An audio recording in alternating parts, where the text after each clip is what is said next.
Welcome back, you night owls. Tonight we're tiptoeing through the chilly shadows of history, right to the heart of one of its most persistent and heartbreaking mysteries. You're going to find yourself standing on a muddy road outside London. The year is 1483, and the air is thick with a kind of nervous, expectant silence. It's the kind of silence you get just before a thunderstorm or just after a coronation, and right now it feels a little bit like both. The city hums in the distance, but the real show is right here on this road, a procession moving at a snail's pace. This isn't just any procession, and the young boy at its centre isn't just any boy. This is King Edward V, a 12-year-old child who has just lost his father, King Edward IV, and inherited a kingdom as complicated and treacherous as a tangled ball of yarn. You're about to step into a world of betrayals and whispers, so dark and twisty you probably won't survive this journey with your faith in humanity intact.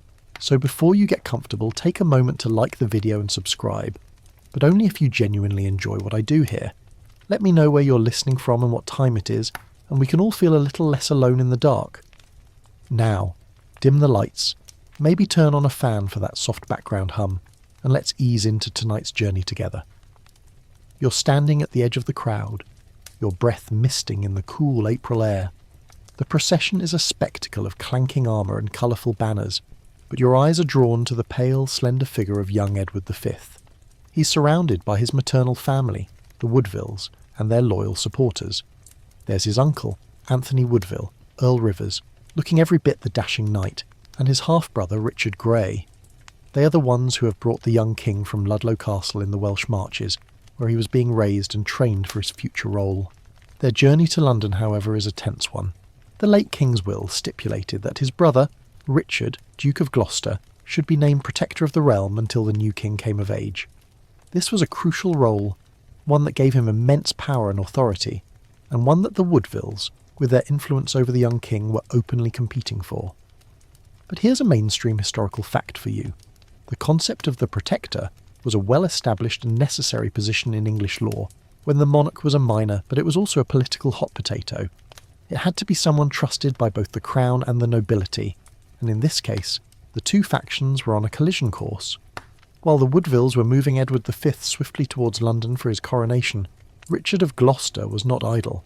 He was gathering his own forces, supported by a significant faction of the nobility, who resented the Woodvilles' meteoric rise under the late king. The stage was set for a power struggle that would decide not just the fate of a boy, but the very succession of the English throne. As the procession trudges forward, you can almost hear the low, rumbling gossip among the onlookers. Whispers of Gloucester's ambition, murmurs about the Woodvilles' greed, and the general feeling that the country was about to be plunged back into the kind of messy, civil strife it had only recently emerged from. The War of the Roses, a conflict between the houses of York and Lancaster, had been a family feud writ large. And though Edward IV's reign had brought a period of relative peace, the old tensions were still simmering just below the surface.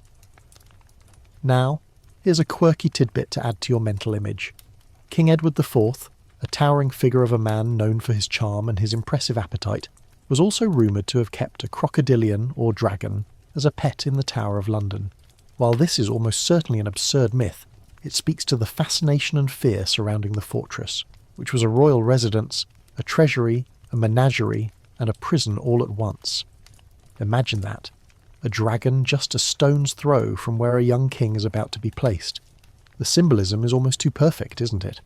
A place where beasts and kings and the line between them can get a little blurry. You follow the procession as it finally reaches the city gates, and the atmosphere shifts. The crowd is thicker here, the cheers are louder, and the banners of the City of London are flying high. But there's a new presence too. A man on a magnificent horse, his face a mask of solemnity and purpose. This is Richard of Gloucester, who has intercepted the young king's party at Stony Stratford. He has taken control, arresting Earl Rivers and Richard Grey on charges of plotting against him and the young king's safety. He claims they were isolating Edward V and were a threat to the boy's well-being. To the public it seems like a necessary measure by a loyal uncle. To the Woodvilles, it's a coup in all but name. Now, historians still argue whether Richard of Gloucester's initial actions were born of genuine concern for his nephew's safety, or were the first calculated steps in a premeditated plan to seize the throne. Did he truly believe the Woodvilles were a threat? or was he simply eliminating his rivals? The evidence is murky, and the motives of the players are buried under layers of political spin and propaganda from both sides. It's a question that has kept scholars up at night for centuries, and it's a good one to keep in your back pocket as we continue this story. You watch as Richard, now in control, guides the procession not to the royal palace at Westminster, where coronations are traditionally held, but directly to the Tower of London. The Tower, with its grim foreboding stone walls, was an odd choice for a future king to stay in, even if it was a royal residence. While it was often used as a home for monarchs before their coronation, it was just as famous for being a prison. And as the heavy, iron-bound gates creak open to admit the young king, you feel a shiver run down your spine. It feels less like a grand entrance and more like a final farewell. The boy is a king, yes, but he's also a prisoner, a pawn in a game he doesn't fully understand. The crown he's meant to wear is no longer just a symbol of power, it's a cage. As the gates clang shut behind the procession, the silence that falls is heavier, more permanent than the one on the road.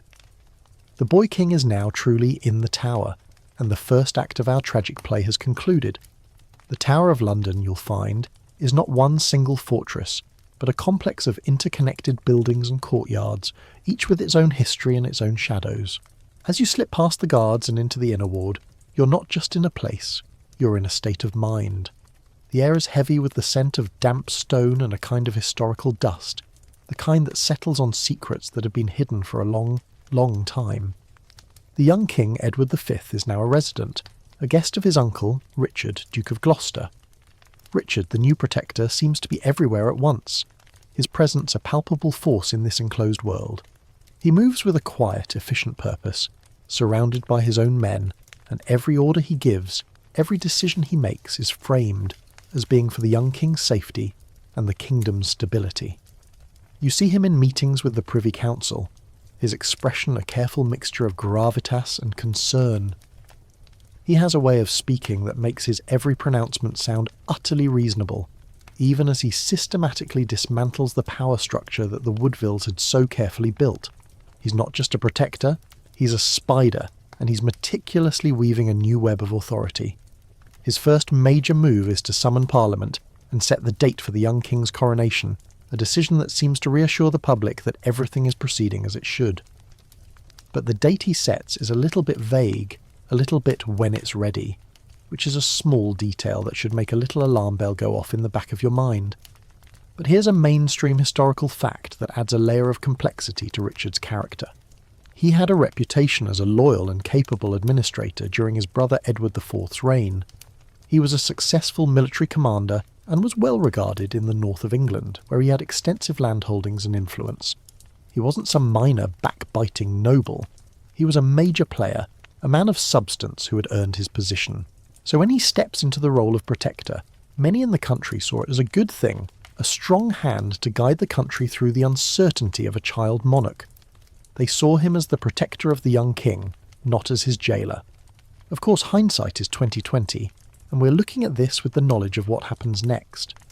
As you wander through the tower grounds, you catch glimpses of the young king and his retinue. He's treated with a kind of hushed reverence, his every need attended to, but he's also surrounded by Richard's men. You see him playing in a small garden, his laughter echoing against the stone walls, but you also see the guards standing at a discreet distance, their faces impassive. It's a polite form of captivity, a gilded cage.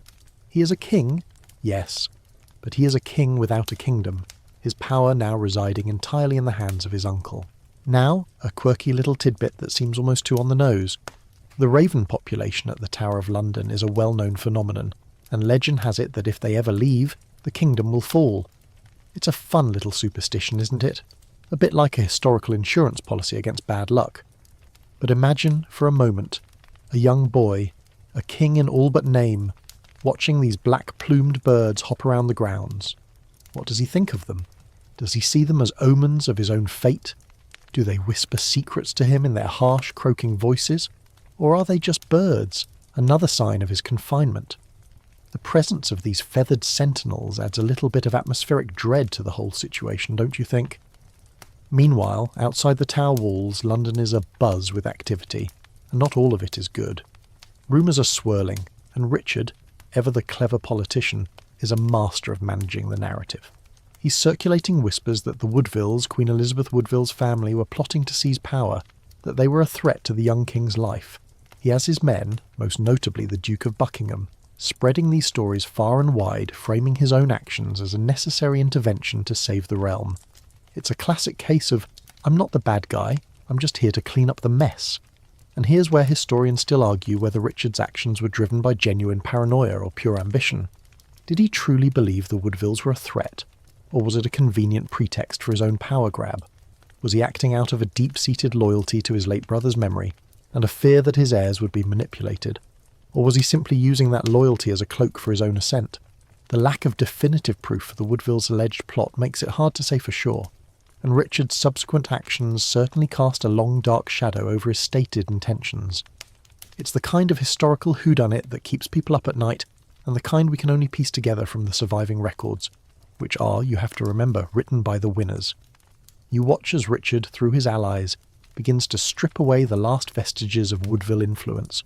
He takes control of the young king's finances and household, replacing the old staff with his own people. He's not just the protector, he's the de facto king, and everyone knows it. The coronation is postponed, not once, but twice, each time with a new excuse. The first time it's about a lack of preparation. The second, it's about the need for more stability in the kingdom. To you, watching from the shadows, it feels less like a delay and more like a stall. Every postponement is another day for Richard to consolidate his power, another day for the young king to be out of sight and out of mind. The coronation, once a symbol of hope and continuity, is now just a distant, fading promise, a promise that feels less and less likely to be kept. As the days turn into weeks, you see the subtle shift in the mood of the tower. The initial flurry of activity gives way to a kind of quiet, ominous routine. The boys are there, but they are seldom seen. Their presence is a whispered fact, not a visible reality. The tower, which was once a temporary residence, is now beginning to feel like a permanent home. And Richard of Gloucester, the new protector, is standing in the centre of it all, a dark figure with a crown that is so tantalisingly close he can almost feel its weight on his head. The stage is set for the next tragic act, and you can already feel the cold air of foreboding settling in around you. The hum of London, which you can just make out from the tower grounds, is a constant reminder of a world that is moving on, a world that is seemingly unaware of the delicate political dance happening inside these stone walls. But as you'll see, the calm is about to be shattered. The key player in the next dramatic turn of events is Lord William Hastings, a man who, until now, had been a staunch ally of the late King Edward IV and a supporter of his children. He was, in many ways, the last major roadblock in Richard of Gloucester's path to absolute power. He was a man of immense influence and a close friend to the late king, and though he had initially allied with Richard, he was growing increasingly suspicious of the protector's true intentions. You're walking through the tower on a crisp June morning, and you can feel the tension in the air. The usual routine of court life is gone, replaced by a nervous energy. The date is June 13th, 1483. The Privy Council has been called to a meeting, and you can see the nobles, including Hastings, making their way to the council chamber in the tower's White Tower. It's supposed to be a regular meeting, a discussion about the upcoming coronation and the governance of the kingdom. But there's a different vibe today, a kind of coiled-up waiting silence, and then it happens. Richard the Protector enters the council chamber. He's calm, but his eyes have a cold, hard glint. He launches into a furious tirade accusing Queen Elizabeth Woodville, the late king's wife, of witchcraft. He claims she has used sorcery to wither his arm. He even rolls up his sleeve to show them his arm, which is indeed a little thin, a condition he had had since birth, but he attributes it to black magic. It's a shocking theatrical performance, a piece of political theatre that is almost absurd in its suddenness and its sheer audacity. Hastings, you notice, sits in stunned silence. He had been a supporter of the Woodvilles to a degree, and this accusation is a clear and direct attack on them. Now, here's a mainstream historical fact for you. The accusation of witchcraft was a serious charge in the 15th century, and it was used as a powerful political weapon to discredit and destroy opponents. By accusing the Queen, Richard wasn't just slandering her. He was providing a justification for his actions, painting himself as the victim of a dark conspiracy. It was a brilliant, if utterly unprovoked move, designed to isolate his enemies and turn public opinion against them. As the tirade continues, Richard turns on Hastings directly, accusing him of treason and of plotting with the Woodvilles. He yells, "I arrest you, traitor!" And then, as if on cue, his men, who had been waiting in the wings, burst into the room. They seize Hastings and drag him out. The whole thing is over in a matter of seconds. The council meeting has turned into an execution chamber. Richard gives a simple order: "Shrive him quickly, for by St. Paul I will not dine until his head is off." And just like that, without trial, without a jury, Hastings is led outside and executed on a block of wood that had been found lying on the grass. You hear the thud, and then the silence returns, heavier and more permanent than before. But here's a quirky tidbit that puts a bizarre little bow on this whole grim affair. The specific site of Hastings' execution, a piece of wood on Tower Green, is a minor historical oddity. It speaks to the brutal and rapid nature of the event, a kind of ad hoc justice that was both shocking and deeply unsettling. It's a moment of improvisation in a play that seems otherwise so carefully orchestrated, and it reminds you that even in these grand historical narratives, there's always room for a little messy, human cruelty. A king's friend is dead, just like that. Meanwhile, a few miles away, news of the dramatic events at the Tower is already travelling on the wind. Queen Elizabeth Woodville, who had been in sanctuary at Westminster Abbey with her young daughters, and her younger son, Richard, Duke of York, hears the news of Hastings' arrest and execution. She knows, with chilling certainty, what it means. It means that Richard of Gloucester has dropped the pretence of being a loyal protector. It means that her family is in mortal danger. Historians still argue whether the news of Hastings' execution was the final straw that convinced Queen Elizabeth to release her younger son from sanctuary.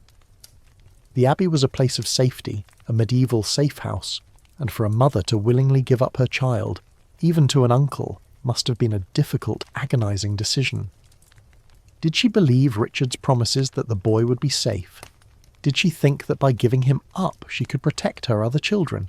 Or did she simply have no other choice, with the political tide turning so violently against her?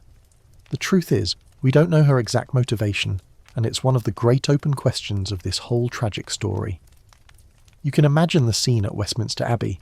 The great Gothic church with its soaring ceilings and beautiful stained glass windows is a stark contrast to the grim reality of the political storm outside. The Queen is there, surrounded by her children, a small, terrified huddle in a vast space. She's clinging to her last bit of security, the ancient right of sanctuary, but even that is under threat. The new protector, with the king and the tower in his control, is now all-powerful, and her sanctuary is nothing but a temporary reprieve. The news of Hastings' fall and the Queen's flight into sanctuary marks a clear and undeniable turning point. Richard is no longer just a powerful duke, he's a tyrant in the making, and he is methodically removing every single person who stands between him and the throne. The execution of Hastings sends a chilling message to anyone who might oppose him. Resistance is futile and deadly, and the fact that the Queen herself has had to seek sanctuary is a public acknowledgement that her son, the king, is not just a guest in the tower, he's a prisoner. The gilded cage has begun to feel a little more like a cage, and a little less like it's gilded. The stage is now set for the final, irreversible step. The young Duke of York, the king's brother, must join him in the tower. The plan is clear, and the pieces are falling into place with a terrifying, inexorable logic. The air at Westminster Abbey is different from the heavy, stone-scented atmosphere of the tower. Here, it's all soaring arches and the faint, sweet smell of old incense and dust. You're standing in the cloisters, watching the comings and goings of the clergy, and the small, nervous retinue that has accompanied Queen Elizabeth Woodville into sanctuary. The sanctuary itself is an ancient rite, a refuge for those in peril, and it was considered sacrosanct. But as you'll see, even sacred rites can be bent and broken by the pressure of political will. The person at the heart of this unfolding drama is a small 7-year-old boy, Richard, Duke of York, the younger of the two princes. He's a little bit of a scamp, a child who should be playing games, but he's confined here, his life a waiting game. His mother, Queen Elizabeth, is an emotional wreck, torn between the need to protect her son and the realization that the Duke of Gloucester, now the de facto ruler of the country, will not be denied. Now, a mainstream historical fact that underscores the tension of this moment. The right of sanctuary was a huge deal in medieval England. It was a formal legal principle, respected by both the church and the crown, and to violate it was a serious offence. However, Richard, ever the pragmatist, was not about to let a little thing like ancient law get in the way of his plan. He and his allies argued that the Duke was a child and therefore could not have committed a crime, so he had no need for sanctuary. This was a clever bit of legal hair-splitting, a way to circumvent the spirit of the law while technically adhering to its letter. It was pure, unadulterated political spin, and it worked like a charm. You can almost hear the negotiations taking place. A delegation from the Privy Council, led by the Cardinal Archbishop of Canterbury and other high-ranking officials, is sent to the Abbey to convince Queen Elizabeth to release her son. Their arguments are couched in the language of concern and duty. They say it's unseemly for the king's brother to be living in a sanctuary, a place for criminals and debtors. They assure her that the boy's safety is of the utmost importance, and that he will be taken to join his brother, the king, at the Tower, where they can prepare for the coronation together. It's all very polite and very, very threatening. Historians still argue whether the cardinal and the other clergy involved were complicit in Richard's scheme, or if they genuinely believed that he was acting in the best interests of the boys. Did they see through the thin veil of concern and realise they were handing a child over to his executioner, or were they simply caught in a political current too powerful to resist? It's a question of motive, and in history, as in life, motive is a hard thing to nail down. Was it naivete, complicity, or just good old-fashioned self-preservation? You watch as the cardinal makes his case. The Queen, trapped and cornered, finally gives in. She knows she's lost. She gives her son one last tearful embrace, a long, heart-wrenching hug that feels more like a final farewell than a temporary separation. As she hands him over, she says with a kind of resigned grief, "Farewell, my child, for I know not when I shall see thee again." It's a moment that, even centuries later, feels gut-wrenching. You can almost feel the cold dread that must have settled in her bones. Now, here's a quirky tidbit to add to your mental picture. The Duke of York, as he was led away from the sanctuary, was reportedly a bit of a cheeky little guy. According to some sources, he was overheard saying, "I am glad to see my lord brother, and would be with him at his coronation," a statement of childish innocence that is utterly at odds with the grim reality of his situation. This small detail, this bit of youthful optimism, just makes the whole tragedy feel even more poignant, doesn't it? It's a moment of pure, innocent naivete in a world of treachery and betrayal. It's like watching a kid skip toward a cliff edge without any idea of the fall that awaits him. You follow the small procession as it makes its way from Westminster to the Tower. The journey is short, but it feels like a march to a doom that has already been decided. When they arrive at the Tower, the gates clang open, and the young Duke of York is reunited with his brother, King Edward V. The brothers, for the first time in weeks, are together again. They are reportedly overjoyed to see each other. They spend their days playing together, shielded from the political storm raging outside, their small, contained world of childhood, a fragile counterpoint to the larger, darker world of their uncle's ambition. But the reunion is a bittersweet one. They are together, yes, but they are also together in a place that has been a prison for so many of their family's enemies. The White Tower, where they were likely housed, is a royal residence, but it's also the heart of a fortress. It's a place where power resides, but it's also a place where power can be used to destroy. The brothers are two small, vulnerable figures in a stone labyrinth, and the man who controls that labyrinth is tightening his grip with every passing day. The arrival of the Duke of York at the Tower seals the fate of both boys. It completes Richard's set, so to speak. Now, both the king and his heir are under his control. The path to the throne is no longer a matter of removing a few rivals. It is now a matter of making sure the rightful heirs simply disappear. The coronation, which was once just postponed, now feels like a ceremony that will never happen, a promise that has been quietly broken. The silence that now falls over the Tower is a new kind of silence, a more permanent one. It's not the silence of waiting, it's the silence of conclusion. The pieces are all in place, the stage is set, and the final brutal act is about to begin. The sense of stasis in the Tower is palpable. The two princes, young Edward V and his brother Richard, are together, living in a kind of suspended animation. Their lives have settled into a routine that is both royal and confined. They are treated like kings, but they are guarded like prisoners. Their every need is attended to, their every move is watched. The coronation, once a firm date on the calendar, has now become a vague, distant event.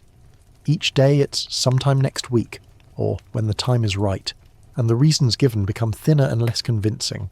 The postponement of the coronation is the single most telling detail in this entire story. The quiet, ominous sign that something has gone terribly, irreversibly wrong. You're moving through the Tower grounds, a ghost in this historical moment, and you can see the visible shift in the mood of the people who work here.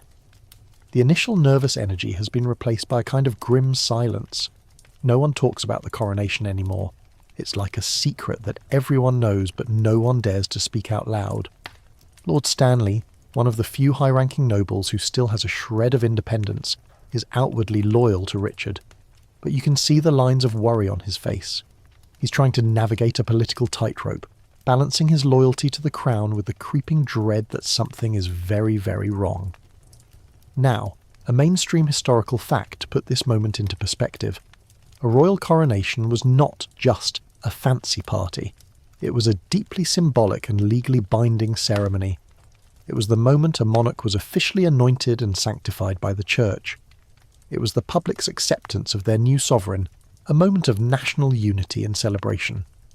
By deferring it indefinitely, Richard was not just delaying an event, he was preventing the rightful king from being officially recognised, thereby keeping him in a kind of legal limbo. It was a crucial step in his plan, a way to keep the throne warm for himself without having to go through the messy business of a public coup. The delay also gave him time to plant the seeds of doubt about the prince's legitimacy. While the boys are sequestered in the Tower, Richard's allies, most notably the Duke of Buckingham and the Friar Ralph Shah, are working the crowds in London. They are giving sermons at St Paul's Cross, the public speaking forum in the city, and their message is a shocking one. They are casting doubt on the legality of Edward IV's marriage to Elizabeth Woodville. They are whispering that Edward IV had been pre-contracted to another woman, Lady Eleanor Butler, before he married Elizabeth. A pre-contract in medieval law was considered as legally binding as a marriage, and if true, it would mean that Edward IV's marriage to Elizabeth Woodville was invalid, and their children were therefore illegitimate. But here's a quirky tidbit to add to this unsettling scene. The man tasked with delivering this bombshell, the Friar Ralph Shah, was a bit of a mess. His sermon, which was meant to be the final word on the matter, was reportedly a bit of a flop.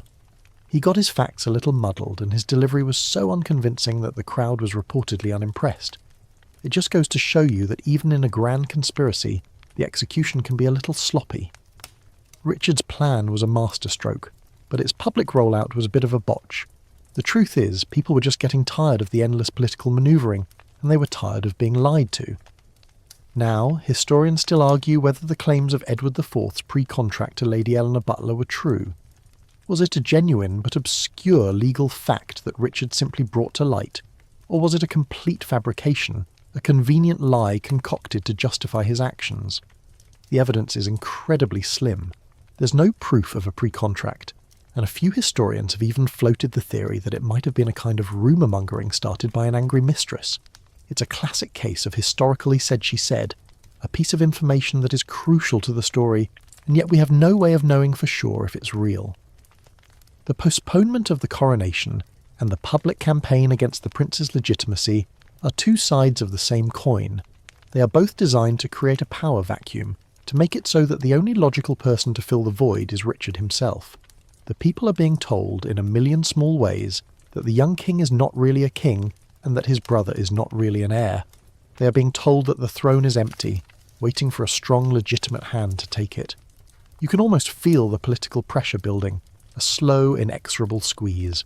The city of London, which was once so excited to welcome its new king, is now filled with an undercurrent of tension and fear.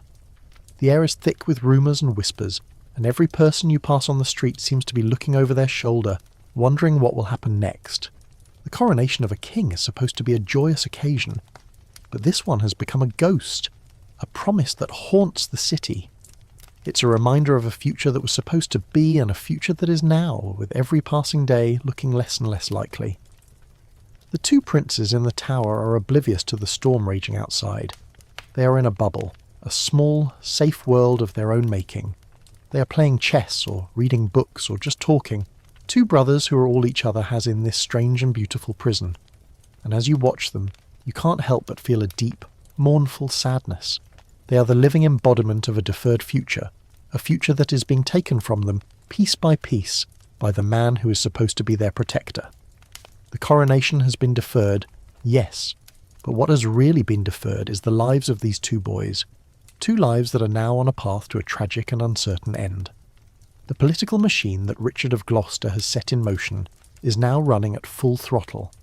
The deferral of the coronation and the persistent rumours of the prince's illegitimacy were just the opening salvos. Now comes the main event, the bold public play for the crown itself. The campaign is a multi-pronged attack on the very concept of the young king's right to rule, and it's a masterclass in propaganda, 15th century style. Richard is not just claiming the throne, he is building a case, a flimsy, gossamer-thin case, but a case nonetheless, that he is the only legitimate heir. You're standing on the cobblestone streets of London, and the city feels like a pressure cooker. The air is thick with anticipation and unease. News has been circulating that Richard has called a meeting of the great and good of the city. He's been inviting them to a special assembly at Guildhall, the city's heart, a place where business and politics are conducted. This is where he will make his final, audacious move. Now, a mainstream historical fact that highlights the sheer audacity of this moment. The claim that the princes were illegitimate was not just a whisper. It was formalised in a document called the Titulus Regius, or the royal title. This document, which was passed by Parliament, officially declared that Edward IV's marriage to Elizabeth Woodville was invalid due to a pre-contract to Lady Eleanor Butler. It also threw in a second bombshell.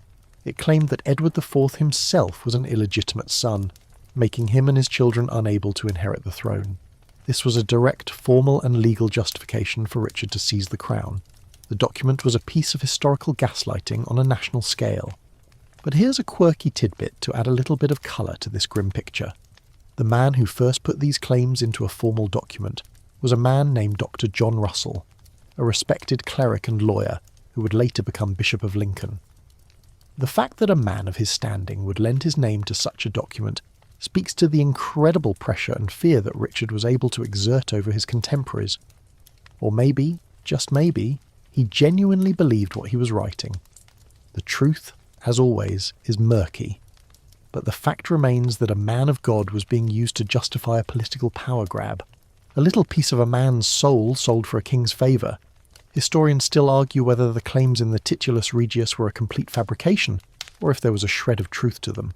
The theory that Edward IV was illegitimate is particularly thin, and many scholars believe it was a last-minute invention designed to seal the deal.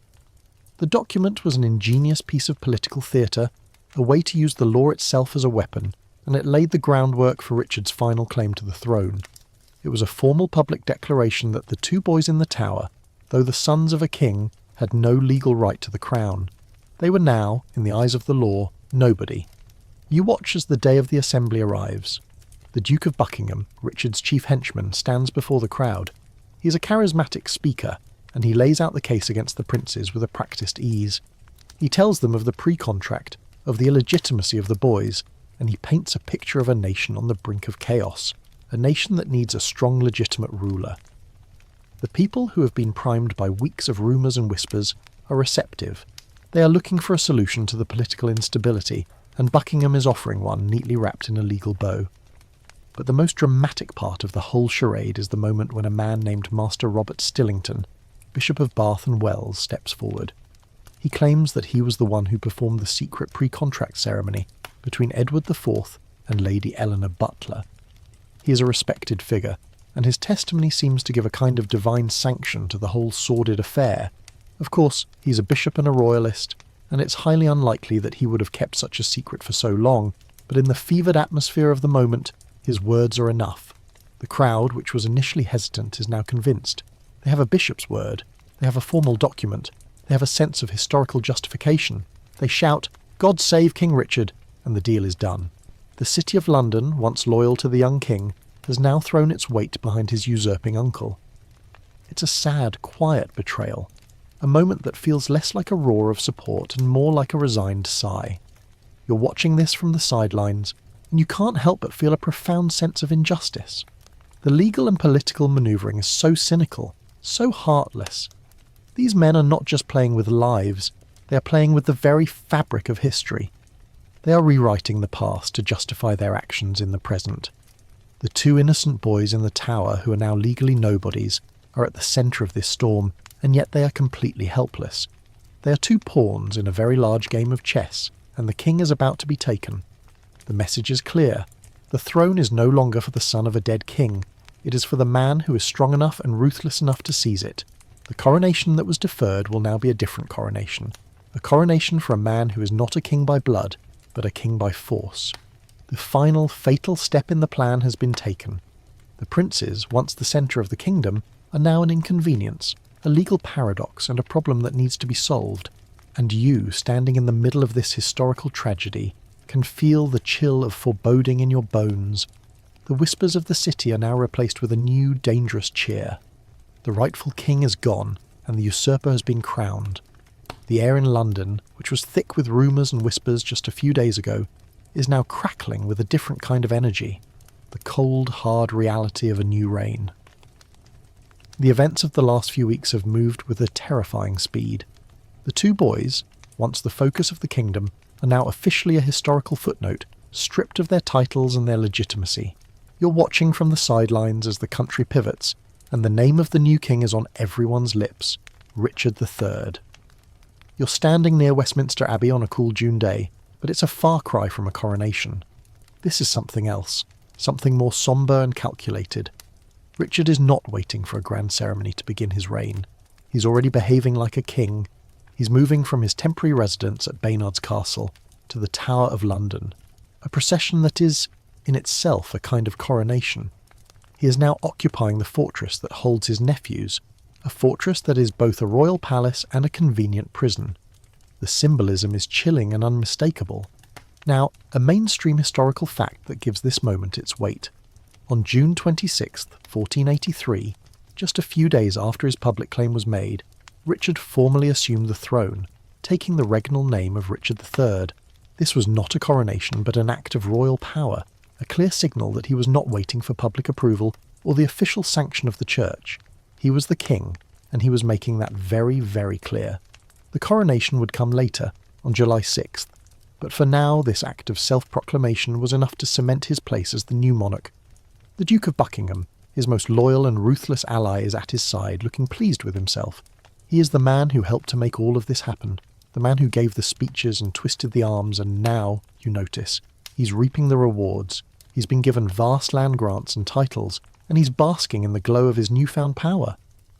It's a classic example of a divide-and-conquer strategy, where the loyalties of a few powerful men are bought with land and titles. It works every time, doesn't it? But here's a quirky tidbit that reveals the kind of meticulous control Richard was exercising over this transition. As part of his early acts as king, he issued an order for a new royal seal. The old one, which would have had the image of the young King Edward V, was to be destroyed, and a new one with his own likeness was to be created. It's a small, bureaucratic detail, but it's incredibly telling. He was not just taking the throne, he was erasing the memory of the king who came before him. He was literally stamping out the past and replacing it with his own image. It's a powerful and disturbing act of historical erasure. As Richard and his retinue move into the tower, the focus of the story shifts. Up until now, the princes have been at the centre of the narrative, a living, breathing challenge to Richard's ambition. Now they are a problem that needs to be solved. They are a presence in the tower, a living, breathing reminder of the man Richard has replaced. And as Richard moves into the royal apartments, the two boys are, for the first time, not just out of sight. They are out of the public consciousness. Historians still argue whether the disappearance of the princes from public view was a deliberate act of concealment or a natural result of the change in power. Was it a calculated step to make the boys disappear? Or was it just a matter of a new king taking over and the old one fading into obscurity? The truth is, the last recorded sighting of the two boys was in the summer of 1483. Sometime after Richard's usurpation, the public sightings just stopped. There was no announcement, no explanation, just a sudden, ominous silence. You, as an observer, can feel the chill of it. One day, the boys were there, a tangible if confined presence. The next, they were gone. Their absence is a silent, screaming question that hangs in the air. Did they just move to a more secure part of the tower? Were they taken somewhere else? Or were they... The question hangs, unanswered. Richard's usurpation is complete, and the two princes, the rightful heirs to the throne, have simply vanished. The narrative from this point on is not just about what happened to the boys, it's about what people thought happened to them. The silence from the crown only fueled the rumours.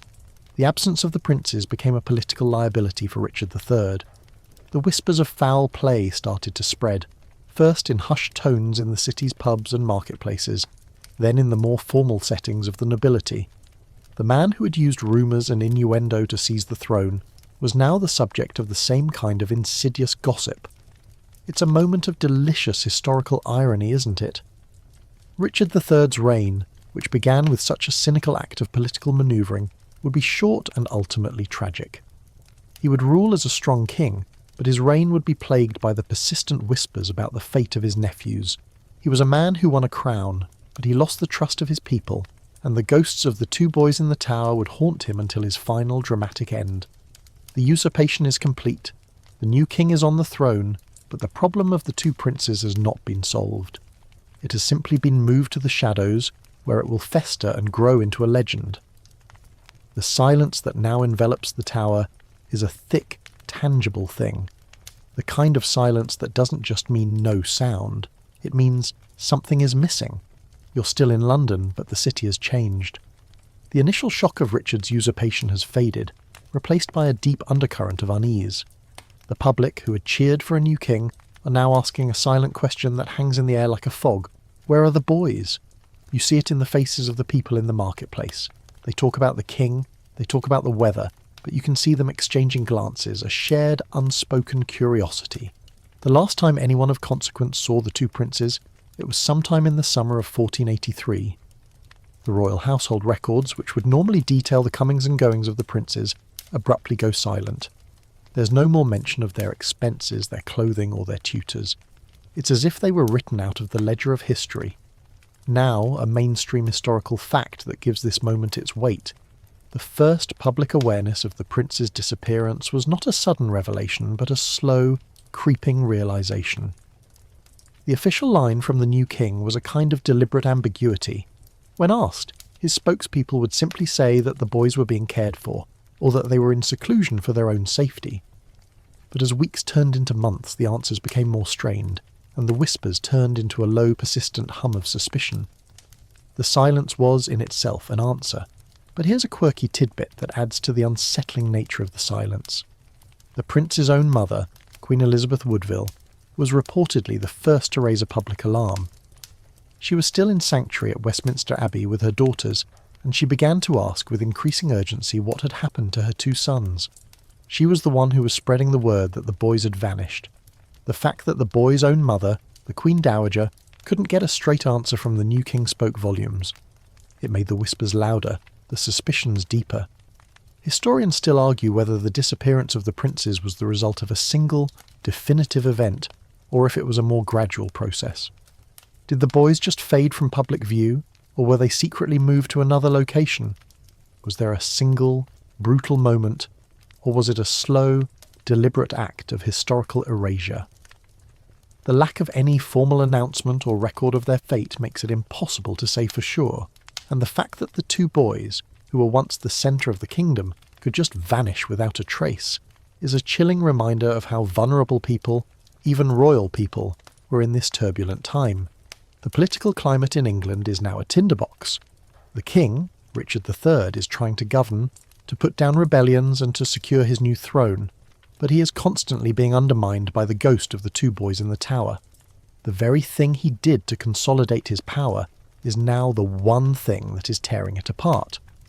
The whispers are a kind of historical virus, infecting the loyalty of his subjects. The nobility, who had been cowed into submission, are now openly questioning his actions. The most notable of these is the Duke of Buckingham, the very man who helped Richard seize the throne. He is now plotting against the king, and the fate of the princes is at the heart of his rebellion. You watch as the story of the prince's disappearance becomes a key piece of propaganda for Richard's enemies. They say that the king, in his ambition, has committed a terrible crime. The fact that the king himself doesn't offer a convincing explanation for the boy's absence only seems to confirm their fears. The people, who had been sceptical of the Woodvilles, are now starting to look at Richard with suspicion and fear. He's no longer seen as a strong ruler, a protector. He's seen as a murderer.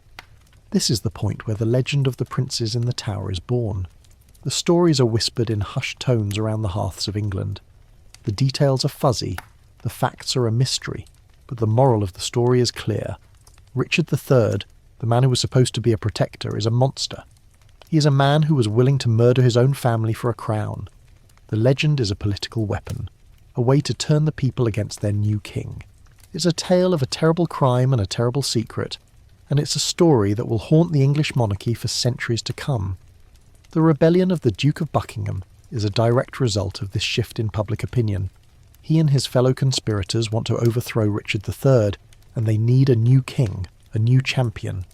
They decide to support Henry Tudor, an exile living in France, a man with a distant claim to the throne. The fate of the princes is not just a mystery, it's a rallying cry. It's the reason a rebellion is being formed, the reason an army is being raised. You feel a profound sense of historical inevitability. Richard, in his ruthless pursuit of power, has created the very conditions that will lead to his downfall. He has silenced the two most dangerous voices against him, but in doing so he has created a powerful myth, a legend that is more dangerous than any living person could be.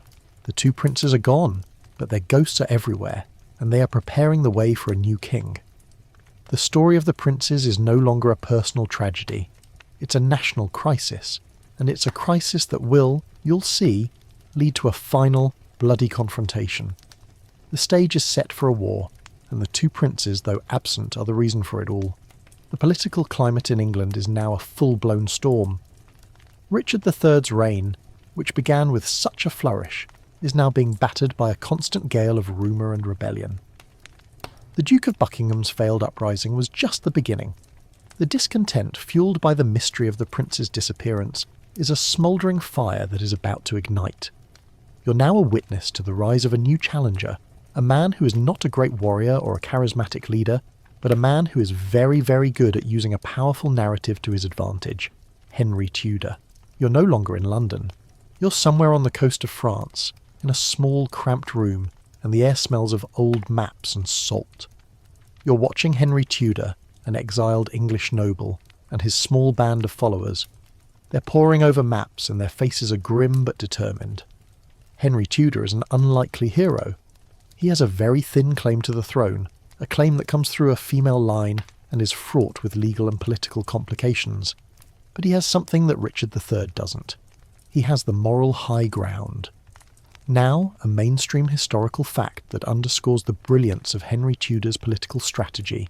He didn't just invade England with a few hundred men, he invaded with a story. He used the mystery of the prince's disappearance as a core part of his propaganda. He positioned himself not as a usurper, but as a liberator. He was the man who was going to rescue England from the tyrannical grasp of Richard III, the man who had murdered his own nephews for a crown.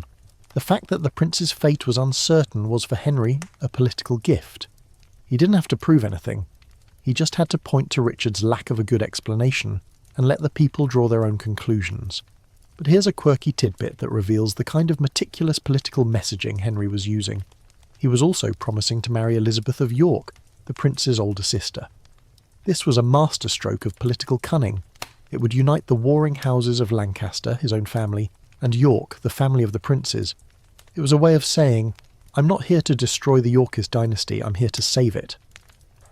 The promise of a marriage between the two rival houses was a powerful symbol of reconciliation, and it gave his rebellion a sense of purpose beyond a simple power grab. Historians still argue whether Henry Tudor genuinely believed the princes were dead when he launched his invasion. Was he convinced of Richard's guilt? Or was he just using the story to fuel his own ambition?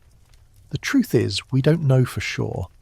It's entirely possible that he was a man who was willing to exploit a tragedy for his own political gain. The absence of the princes was a powerful vacuum, and Henry Tudor was the first one to figure out how to fill it with a new, compelling narrative. He wasn't just fighting for a crown, he was fighting for justice for two innocent boys. At least that's what he was telling everyone. You're standing on the docks as the small Tudor fleet sets sail. The ships are small, and the army's a ragtag bunch of mercenaries and English exiles. It seems like a suicide mission, a hopeless venture. But what they lack in military might, they make up for in political purpose. They are not just an army. They are a living, breathing piece of propaganda. The whispers that have been plaguing Richard III are now being turned into a battle cry. News of the Tudor invasion reaches Richard, and his reaction is one of calculated fury. He is a good general, and he is a good tactician, and he knows that a war is coming. He is not surprised by the invasion, but he is surprised by the sheer political weight of it.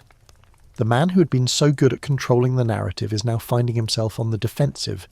He is being forced to fight a war not just on a battlefield, but in the hearts and minds of his own people. The irony of the whole thing is not lost on you.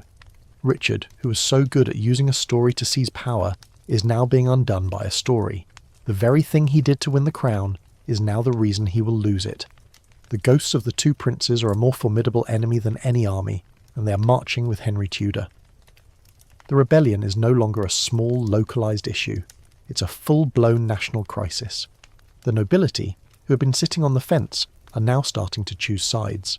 The loyalty of key men, like Lord Stanley, is now a question mark. They are watching and waiting, trying to figure out which way the wind is blowing. Richard is a king, yes, but he is a king without a clear and unassailable claim to the throne, and the people know it. The story of the princes has planted a seed of doubt in their minds, a doubt that is now bearing fruit in the form of treason and rebellion. You're watching this historical moment unfold, and you can't help but feel a certain sense of historical justice. Richard III, the man who had used a story to get what he wanted, is now being consumed by the very same story. The princes, who were once a political liability, are now a political force, a rallying cry for an army that is coming to reclaim the throne. The battle lines are being drawn, and the final bloody confrontation is now just a matter of time. The two princes are gone, but their memory is about to change the course of English history forever. The air in England feels electric with the coming storm.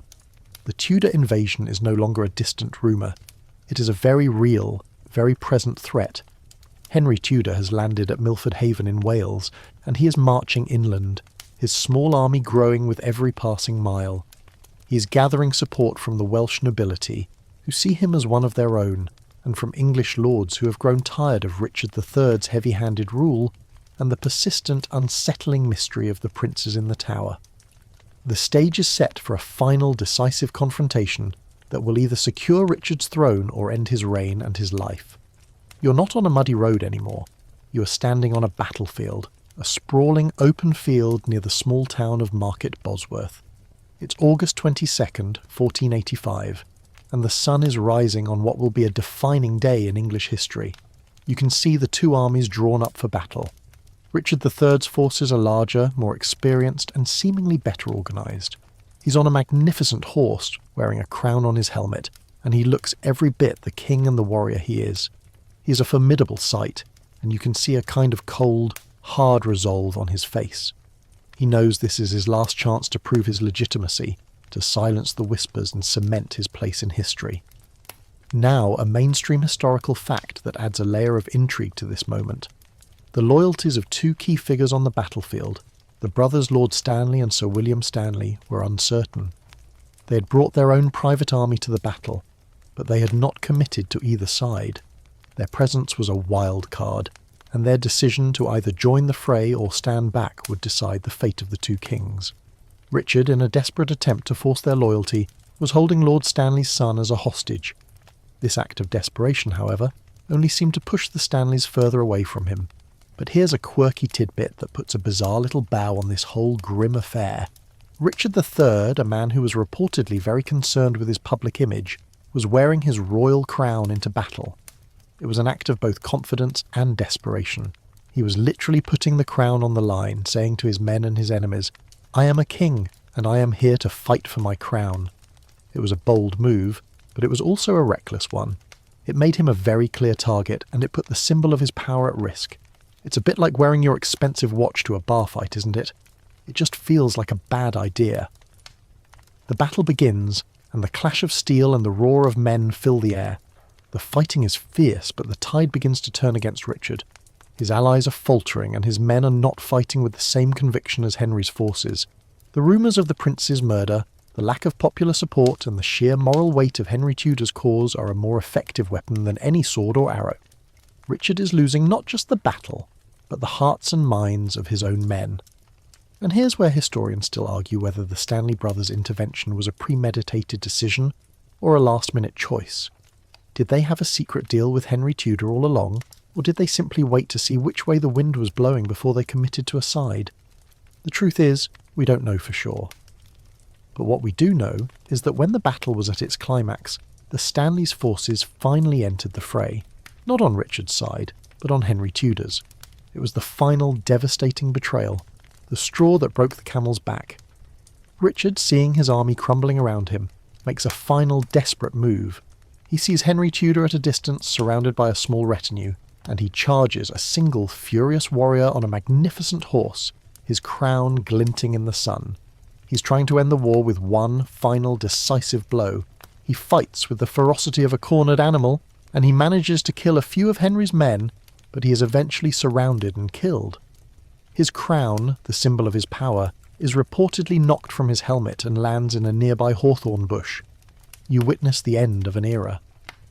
The last Plantagenet king, a man who had been so ruthless in his pursuit of power, dies alone on a field in Leicestershire. His body is stripped of its armour and carried back to London, a grim and ignominious end for a king. But his death is not just the end of a life, it is the end of a dynasty. The War of the Roses, which had been simmering for decades, is finally over. The Tudor era has begun. The aftermath of the battle is chaotic and emotional. Henry Tudor is crowned king on the battlefield, a crude, dramatic ceremony that gives his reign an air of divine sanction. The man who had been a political nobody is now King Henry VII, and the mystery of the princes in the Tower is now his to solve. He is now the man in charge, and the ghosts of the two boys are now his responsibility. He has won the throne, but he has also inherited a historical puzzle, a mystery that will continue to haunt his reign, and every reign that follows. The princes are still gone, but their legacy has just begun. The reign of Richard III is over, and a new dynasty has begun. Henry Tudor, now King Henry VII, is on the throne, but his victory on the battlefield is only the first step. He has inherited a country that is weary of war, a nobility that is deeply fractured, and a throne that is still a bit shaky. But most importantly, he has inherited the ghost of a mystery. The princes in the Tower. The very narrative that helped him win the crown is now his biggest problem. You're no longer in the chaos of battle, you're in the solemn grandeur of Westminster Abbey. Henry VII is being crowned, and the ceremony is a grand, official affair. He is a careful, meticulous man, and he is trying to legitimise his rule through every possible channel.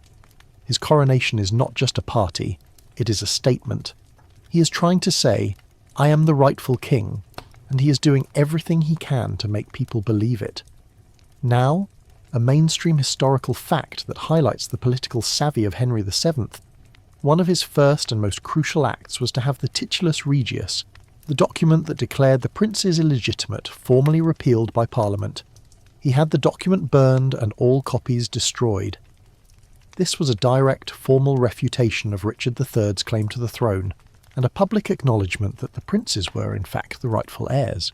It was a brilliant move, a way of saying, I am not a usurper, I am a restorer of justice.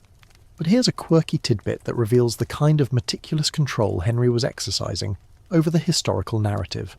The Parliament that repealed the Titulus Regius also passed a law that made it illegal to even talk about the document. It was an act of historical censorship, a way of making sure that the old arguments about the prince's illegitimacy were silenced forever. It was an attempt to not just change the law, but to erase the memory of the law itself. A bit like trying to unsend a very embarrassing text message. It's almost impossible, but you'll try anyway. Historians still argue whether Henry VII's repeal of the Titulus Regius was an act of genuine remorse or a cynical political calculation. Did he truly believe the boys were innocent and their claim to the throne was legitimate?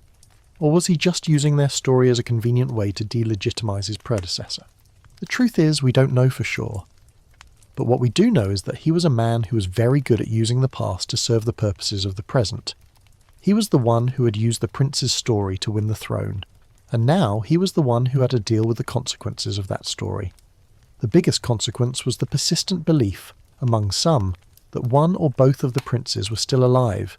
Henry VII's very public repudiation of Richard III's actions only fueled this belief. If the princes were the rightful heirs, then surely a man as moral and just as Henry would want to find them, to restore them to their rightful place. The fact that he didn't, and that he continued to rule as king, created a kind of logical inconsistency that was exploited by his enemies for years to come. You watch as Henry VII navigates this political minefield. He knows that he has to secure his own legacy, to solidify his own claim to the throne, and he does it with a mix of political shrewdness and ruthlessness. He marries Elizabeth of York, the prince's sister, thereby uniting the houses of Lancaster and York and giving his reign a sense of legitimacy. He is now the king of a new unified England, and he is the father of a new royal line. But the marriage and the parliamentary acts are not enough to silence the whispers. The rumours of the prince's survival are persistent, and they are a constant threat to his reign. There are stories that the boys were smuggled out of the tower and are now living in secret. There are stories that they were hidden away by loyalists just waiting for the right moment to return. And there are stories that a man who claimed to be one of the princes was living somewhere on the continent, a living, breathing challenge to Henry's rule. The problem for Henry is that he can't prove the princes are dead without admitting that he knows something about their deaths, and he can't prove they are alive without giving up his claim to the throne. He is in a no-win situation, and it's a situation that will come back to haunt him in the form of a young man who will claim to be the lost Duke of York. The legend of the princes is no longer a political tool. It is a political weapon, and it is about to be used against the very man who used it to win the crown. The stage is set for a new, and in some ways more personal conflict. The princes are still gone, but their shadow is about to loom larger than ever before. The reign of King Henry VII is in its early stages, but it is not a peaceful one. The ghosts of the princes in the tower are not just whispers in the wind, they are a political reality. They are a weapon that his enemies are using against him, and the most dangerous of these weapons is a young man who appears out of nowhere and claims to be one of the lost princes. His name is Perkin Warbeck, and he will challenge Henry VII's reign for almost a decade. You're no longer in England, you're in a far-off place, a court in Flanders, and the year is 1491. A young man, well-dressed and well-spoken, is being presented to Margaret of York, the Dowager Duchess of Burgundy. She's the sister of the late King Edward IV and Richard III, and she has been a thorn in Henry VII's side from the very beginning. The young man tells her a story that she desperately wants to believe. He says that he is not Perkin Warbeck, a lowly-born impostor. He is Richard, Duke of York, the younger of the two princes who vanished from the tower years ago. Now, a mainstream historical fact that gives this moment its weight. Margaret of York, a staunch Yorkist, embraced Warbeck as her nephew and publicly acknowledged him as the rightful King of England. She provided him with a court, a household, and a retinue, and she was a key figure in his campaign against Henry VII. Her support gave Warbeck a kind of legitimacy that he would never have had on his own. She was a woman who was living in exile, a woman who had lost her brother, her nephews, and her entire dynasty, and this young man was a living, breathing symbol of her hopes for a restoration. But here's a quirky tidbit that reveals the kind of bizarre details that were attached to Warbeck's story. He claimed that he and his brother, the young King Edward V, had not been murdered. Instead, he said, they were smuggled out of the tower and hidden away by a loyal knight. He said that his brother, King Edward V, had died shortly after their escape, but that he, the younger prince, had been kept safe in a series of secret locations across Europe, waiting for the right moment to reclaim his throne. It was a story that was just plausible enough to be believed, and it was a story that was being told to people who wanted to believe it. Historians still argue whether Perkin Warbeck was a masterful conman, or if he was genuinely delusional and believed his own story. The truth is, we don't know for sure. He had a remarkable knowledge of royal court life, and he had an uncanny resemblance to the York family, but he was also a man who had a lot to gain by being a prince. He was a man who had the support of powerful people, and he was a man who was willing to die for his claim. His story is a classic case of historical ambiguity, and it's a story that has kept historians up at night for centuries. You watch as Warbeck's campaign gains momentum. He moves from Flanders to the court of James IV of Scotland, and he is welcomed with open arms. James IV, who is an enemy of Henry VII, sees him as a political pawn, a way to destabilise the English throne. He marries Warbeck to one of his own cousins and gives him an army to invade England. The invasion is a disaster. Warbeck's army is small and unenthusiastic, and they are easily defeated. He flees to Ireland, where he is also a kind of folk hero, but he is eventually captured by Henry VII's forces in 1497. Henry VII has a choice to make. He can execute Warbeck immediately, but that would only turn him into a martyr. Or he can try to humiliate him, to prove that he is a fraud. He chooses the latter. He has Warbeck paraded through the streets of London, and he forces him to sign a confession, a document that admits that he is an impostor. The confession is a public relations masterpiece, a way of proving to the world that the man who had been challenging his throne was nothing but a lowborn fraud. But here's a hilarious and kind of sad little detail. Warbeck, after his public confession, is not immediately executed. He's housed at the court, where he is treated with a kind of strange deference. He is for a time a kind of celebrity prisoner, a living, breathing testament to the absurdity of the whole situation. But he is a man who cannot be controlled, and he eventually tries to escape. This is the last straw for Henry VII. He has Warbeck and the Earl of Warwick, another rival claimant to the throne, executed in 1499. The threat of the Pretender is over, but the problem of the princes is not. The Perkin-Warbeck saga is a clear and undeniable consequence of the prince's disappearance. It is a story that proves that even in death, the two boys were a political force to be reckoned with. They were a problem for Richard III, and they were a problem for Henry VII. The fact that a single, unknown man could destabilise a throne for almost a decade speaks to the power of the mystery itself. The princes are still gone, but their legacy has now created a living, breathing, and very dangerous enemy for the new Tudor dynasty. And the question of what happened to them is now more important than ever. The mystery of the princes in the tower you've seen was a political weapon that shaped two reigns, but it was a mystery without a body, a crime without a corpse. For over a century, the question of what happened to the boys remained a persistent, unanswered puzzle. The legend had become so ingrained in the national consciousness that it felt more real than any historical fact. But history has a funny way of bringing its secrets to the surface, and in the 17th century, a chance discovery would finally give the legend a body, and the mystery its first tangible clue. You're no longer in the tumultuous 15th century. You're in the year 1674, a full 191 years after the princes vanished. You're standing at the foot of the staircase that leads to the chapel in the tower's White Tower. The tower, which was once a royal residence and a prison, is now, under the reign of King Charles II, undergoing a period of renovation. The stairs are old and a bit rickety, and the men working on them are careful but not careful enough. As they are tearing down an old wall, they make a discovery that would change the course of the mystery forever. They find two small skeletons buried deep within a wooden chest, huddled together, almost as if they were hugging each other for warmth. Now, a mainstream historical fact that gives this moment its weight. The location of the discovery was immediately seen as significant. It was found at the foot of a staircase that led to the royal apartments, the very place where the princes were last seen alive. It was a location that was both out of the way and yet in the heart of the royal fortress.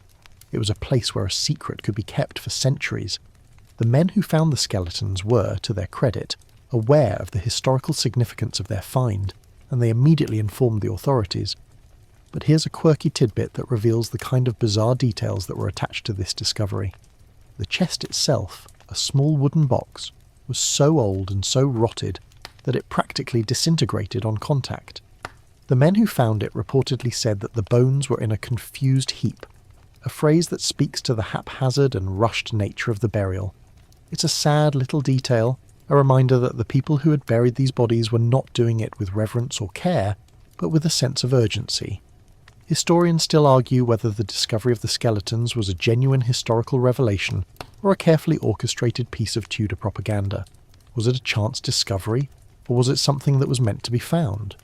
The fact that the bones were found under a staircase that was not original to the 15th century, but was a later addition, has led some historians to wonder if the whole thing was a setup, a kind of historical bait and switch.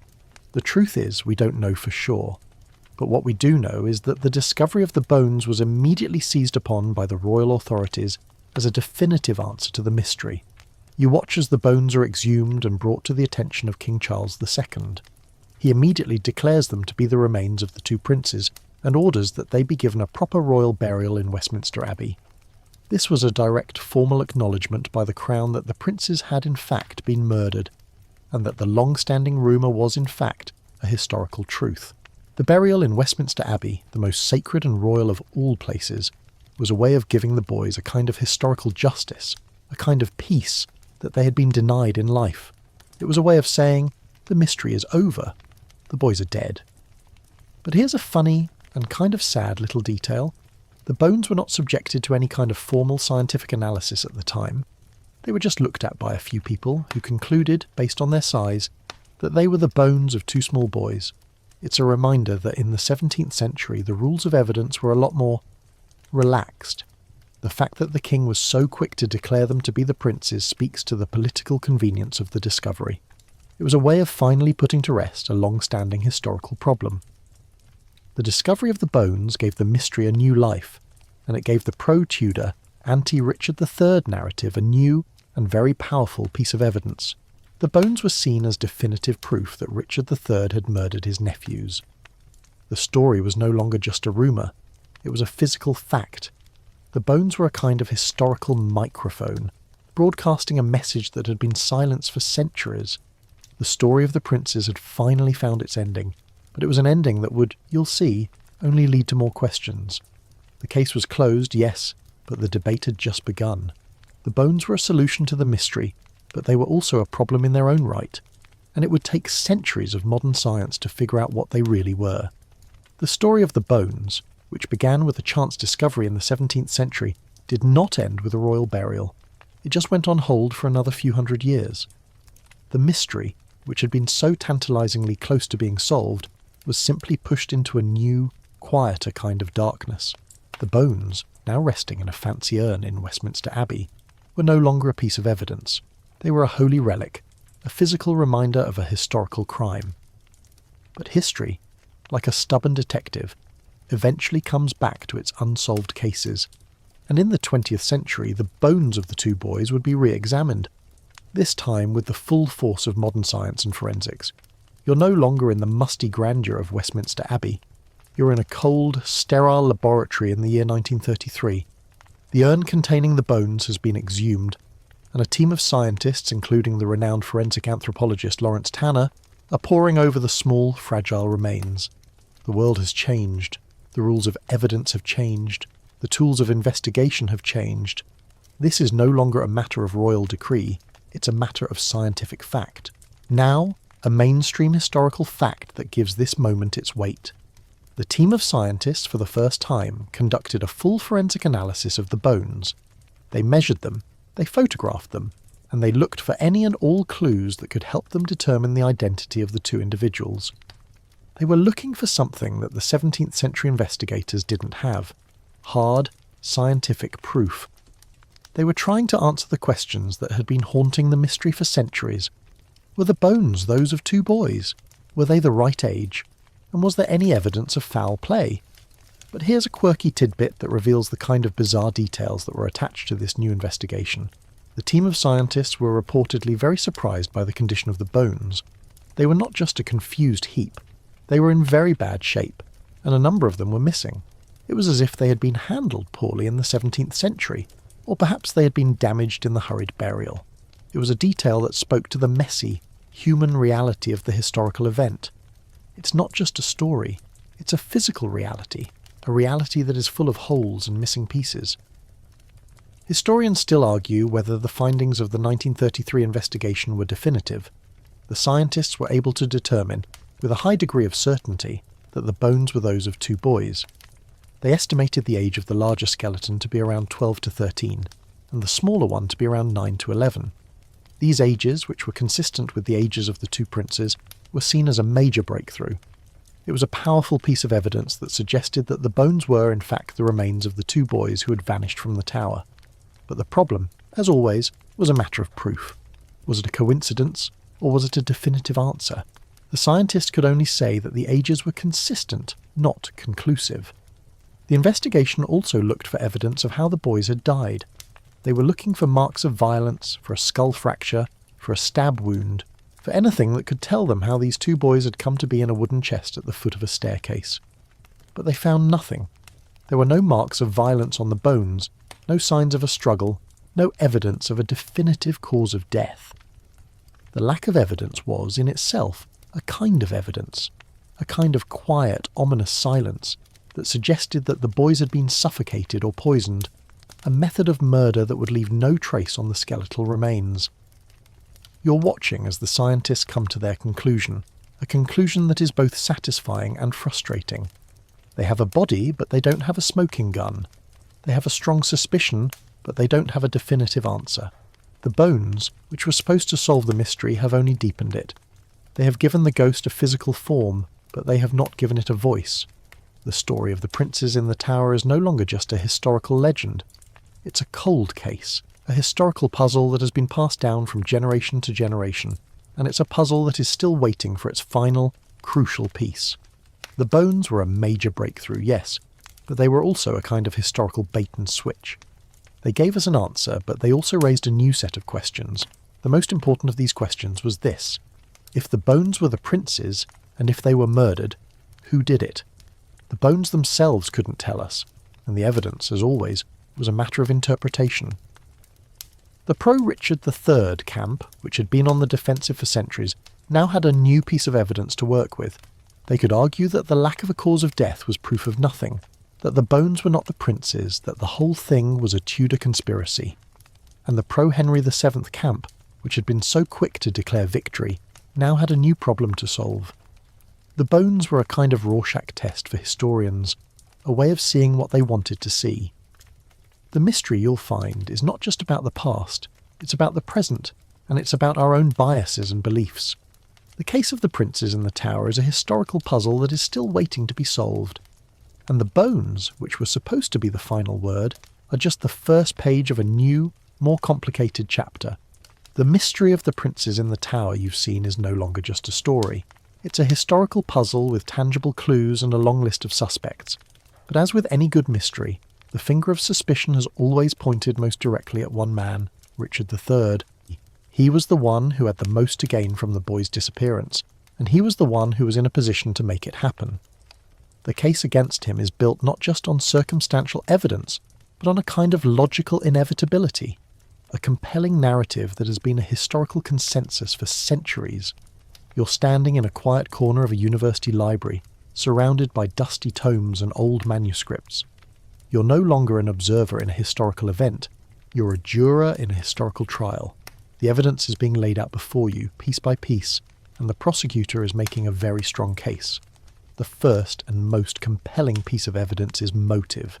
Richard had an insatiable desire for the throne, and the princes were the only thing standing in his way. They were a living, breathing challenge to his claim, and they were a constant threat to his reign. By eliminating them, he was not just consolidating his power, he was securing his legacy. The motive, you'll find, is as clear as day. He wanted the crown, and the boys were an obstacle. Now, a mainstream historical fact that supports the case against Richard III. The timing of the boys' disappearance is almost too perfect to be a coincidence. They vanished from public view sometime after Richard's usurpation. The last recorded sighting of them was in the summer of 1483. This was the exact time that Richard's grip on power was becoming tenuous, the exact time that rebellions were being formed, and the exact time that the whispers about his legitimacy were becoming a roar. It's a bit like a fire starting in your house right after you get a new insurance policy. The timing is just suspicious. But here's a quirky tidbit that adds to the unsettling nature of the case. A man named Sir James Tyrrell, a loyal servant of Richard III, was later implicated in the murders. He was arrested by Henry VII and, according to a confession he gave, he had been ordered by Richard to kill the boys. He said that he had them smothered in their beds and then had their bodies buried at the foot of the staircase. This confession, which was given under duress, has been a key piece of evidence against Richard for centuries. Of course, Tyrrell's confession was a deathbed one, and not an official statement given at a trial, and the confession itself is a bit vague. It's a key piece of the puzzle, but it's a piece that has been chipped and scratched over time. It's like finding a treasure map with a few of the crucial landmarks blurred out. Historians still argue whether James Tyrrell's confession was a genuine admission of guilt or a fabrication designed to please Henry VII. Was he a man who was willing to sell his soul to save his life? Or was he a man who was genuinely remorseful for a terrible crime? The fact that Henry VII never released the confession, and that Tyrrell himself was later executed for treason, has led some historians to wonder if the confession was a kind of historical sleight of hand, a way of proving a crime without having to give a clear and definitive answer. The truth, as always, is a matter of interpretation. The lack of evidence of the boys' deaths is, in itself, a kind of evidence. The bodies were found in a wooden chest, buried in a kind of ad hoc way, and the skeletons themselves showed no signs of violence. This, you'll find, is consistent with a murder by suffocation, a method that would leave no trace on the bones. It's the kind of quiet, bloodless murder that a man in power could order and then deny forever. It's a kind of historical perfection, a crime without a trace. The case against Richard III is also built on his own actions after the boys' disappearance. He never produced the boys, and he never offered a convincing explanation for their absence. He simply let the rumours and the whispers fester, and he let them grow into a historical myth. If he was innocent, why didn't he just show the boys to the public? Why didn't he just say, "They're here, they're fine, you can see them"? The fact that he didn't is a damning piece of circumstantial evidence. It's a silence that screams 1,000 words. The case against Richard III is a compelling one, and it is the one that has been accepted by the majority of historians for centuries. He had the motive, he had the opportunity, and he had the political cunning to make it happen. He was a man who was willing to do whatever it took to secure his place in history, and the murder of his nephews was a small, unfortunate detail in a much larger, more ambitious plan. The case is a closed one for many, but for a few, the ghost of a doubt still lingers. The evidence is compelling, but it is not a slam dunk. The mystery of the princes in the tower is, in the end, a historical puzzle, and the final piece is still missing. While the case against Richard III is compelling, and has been the historical consensus for centuries, it is not without its holes. The lack of a definitive smoking gun, the deathbed confession of Sir James Tyrrell, and the convenient timing of the bone discovery have all led a minority of historians to propose an alternative theory, that the true culprit behind the murders was not Richard III, but his rival, Henry Tudor, the man who would become King Henry VII. The case against him is a fascinating one, a web of circumstantial evidence and logical reasoning that has been gaining traction in recent years. You're no longer in the role of a juror. You're now a detective, and you're re-examining an old case with a fresh pair of eyes. The first and most compelling piece of evidence against Henry Tudor is motive. While Richard III had a clear and undeniable motive, so did Henry Tudor. The two princes, Edward V and Richard, Duke of York, were living, breathing threats to his reign. They were the rightful heirs to the throne, and as long as they were alive, Henry's claim to the crown was tenuous and illegitimate. By eliminating them, he was not just securing his legacy, he was removing the only people who could, and would, challenge his right to rule. The motive, you'll find, is as clear as it was for Richard. Now, a mainstream historical fact that supports the case against Henry VII. He was not a forgiving man. He was a ruthless and pragmatic ruler, and he was a man who was willing to do whatever it took to secure his throne. He had no qualms about executing his enemies, and he was known for being a bit of a control freak. The idea that he would have allowed the princes, who were a living, breathing challenge to his reign, to remain alive even in secret is a bit of a stretch. He was a man who wanted a clean and definitive end to the war, and the princes were a problem that needed to be solved. But here's a quirky tidbit that adds to the unsettling nature of the case.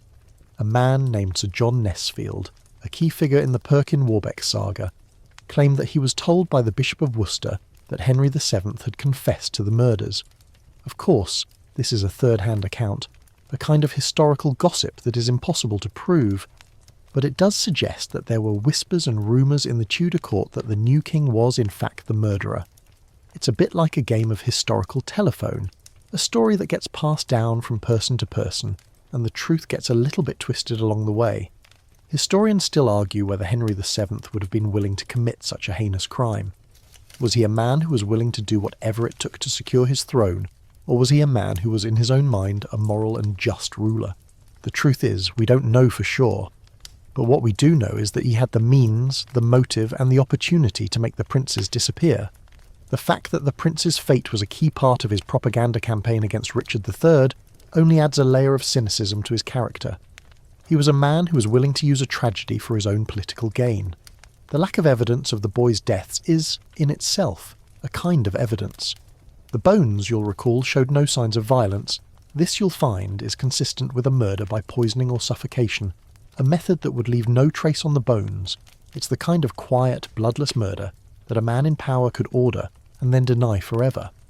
It's a kind of historical perfection, a crime without a trace, and the fact that the bones were found in 1674, during a period of Tudor propaganda, only adds a layer of suspicion to the whole affair. Was it a chance discovery, or was it a carefully orchestrated piece of historical theatre, a way of finally putting a definitive end to the mystery and a definitive blame on a dead man? You're watching as the pieces of the puzzle fall into place, and you can't help but feel a certain sense of historical irony. The man who had used the prince's story to win the throne is now the man who is the subject of the same kind of whispers and rumours. The man who was so quick to blame his predecessor is now the man who is being accused of the very same crime. The case against Henry VII is not as strong as the one against Richard III, but it is a compelling one, and it is a case that has been gaining more and more traction in recent years. The case against Henry VII is a compelling one, and it is a case that has been gaining more and more traction in recent years.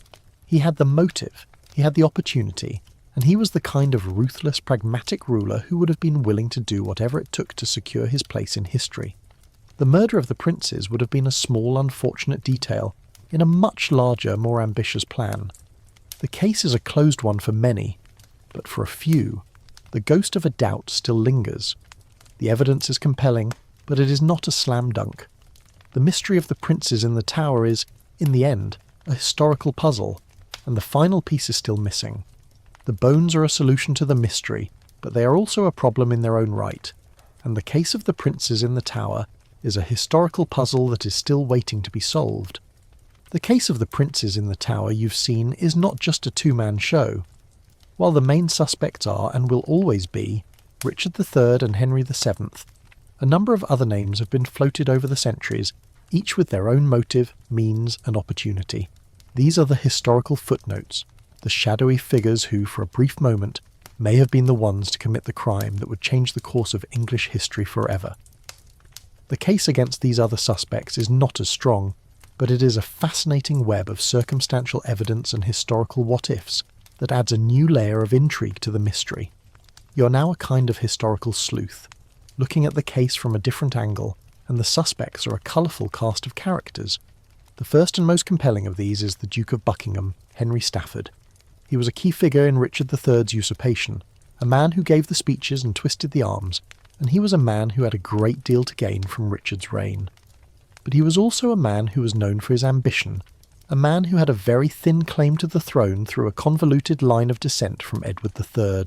The theory is that he murdered the princes not for Richard, but for himself, as a way of eliminating two of his own rivals, and then he planned to turn on Richard and seize the throne. The fact that he later rebelled against Richard and was executed for treason only adds a layer of suspicion to his character. Now, a mainstream historical fact that supports the case against Buckingham, he was a man who was known for his power-grabbing. He was a man who had a reputation for being a bit of a schemer, a man who was always looking for a way to get ahead. The idea that he would have been willing to murder two boys for his own political gain is not a stretch. It's a kind of historical consistency, a logical conclusion based on his known character. But here's a quirky tidbit that reveals the kind of bizarre details that were attached to this theory. The rumour that Buckingham was the murderer was reportedly first put forward by none other than Richard III himself. After Buckingham's rebellion, Richard, in a desperate attempt to discredit him, spread the rumour that Buckingham had killed the boys. It's a bit like a historical game of he said, a story that gets passed down from person to person, and the truth gets a little bit lost along the way. It's a classic example of a man trying to shift the blame to his enemy, and in doing so, he created a new and very compelling suspect. Historians still argue whether Buckingham was the mastermind behind the murders, or if he was simply a convenient scapegoat for Richard III. Was he a man who was willing to commit such a heinous crime, or was he a man who was just caught in a political current too powerful to resist? The truth is, we don't know for sure, but what we do know is that he had the means, the motive, and the opportunity to make the princes disappear. The case against him is a fascinating one, and it's a case that has been gaining more and more traction in recent years. The list of other suspects also includes members of the prince's own family, the Woodvilles. While this is a very long shot, some historians have suggested that Queen Elizabeth Woodville, in a desperate attempt to protect her own children, had them spirited away and hidden in a safe location. The idea is that she faked their deaths as a way of getting them out of the political spotlight and a way of protecting them from Richard III. Of course, this theory is a bit of a stretch, but it is a fascinating one. It suggests that the crime was not a murder at all, but a historical mystery, a story of a mother who was willing to do whatever it took to protect her children. The case against the Woodvilles is, of course, a very weak one. It doesn't explain the bones that were found in the tower in the 17th century, and it doesn't explain why Queen Elizabeth Woodville would have been willing to let her children remain in a political limbo for so long. But it is a theory that adds a layer of intrigue to the mystery, and it is a theory that reminds us that the case of the princes in the tower is not just a historical puzzle, it's a human one. It's a story of a family that was torn apart by a political storm, a story of a mother who was willing to do whatever it took to protect her children. The final suspect on the list is an even longer shot, a man who was a loyal servant of Richard III, a man who was known for his ruthlessness, a man who was willing to do whatever it took to serve his master.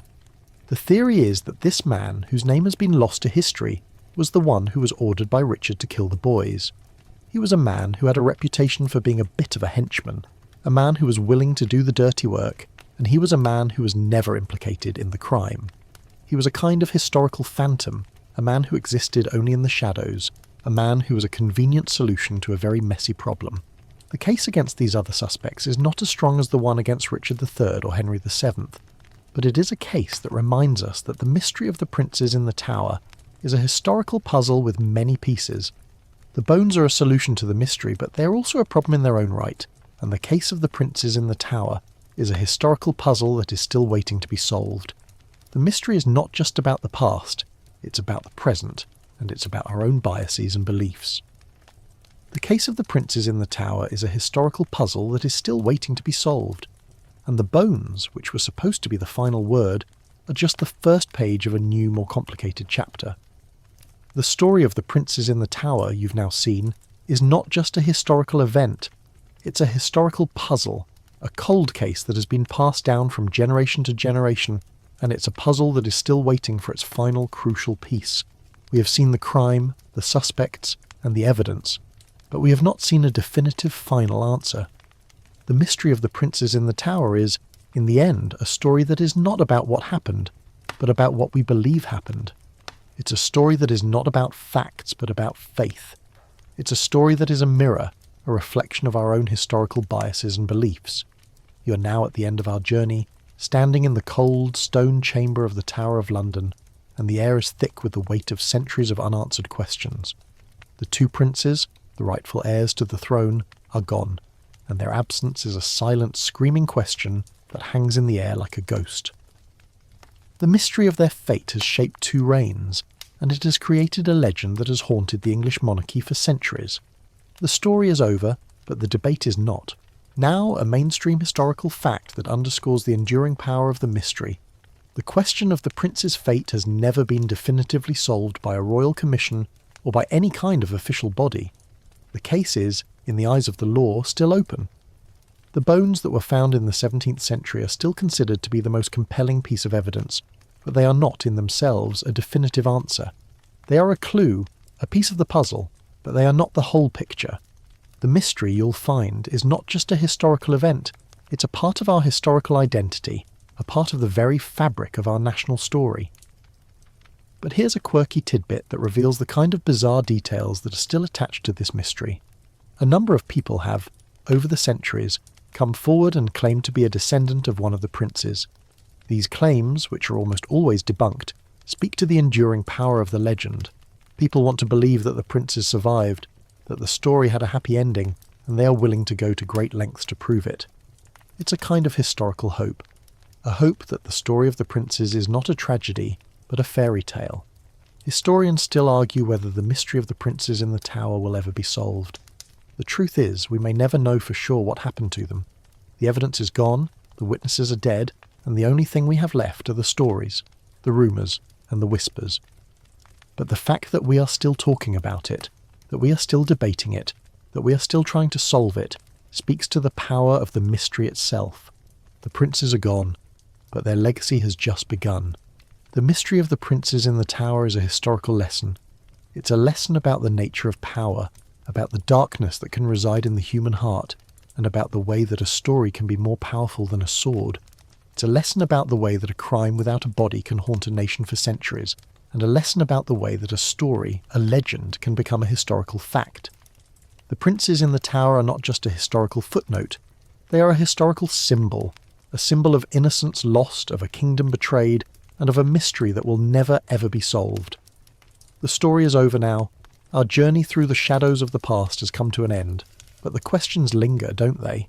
The soft rustle of leaves outside your window, the gentle hum of the fan, they seem to carry the ghosts of the past, the whispered questions of a kingdom still haunted.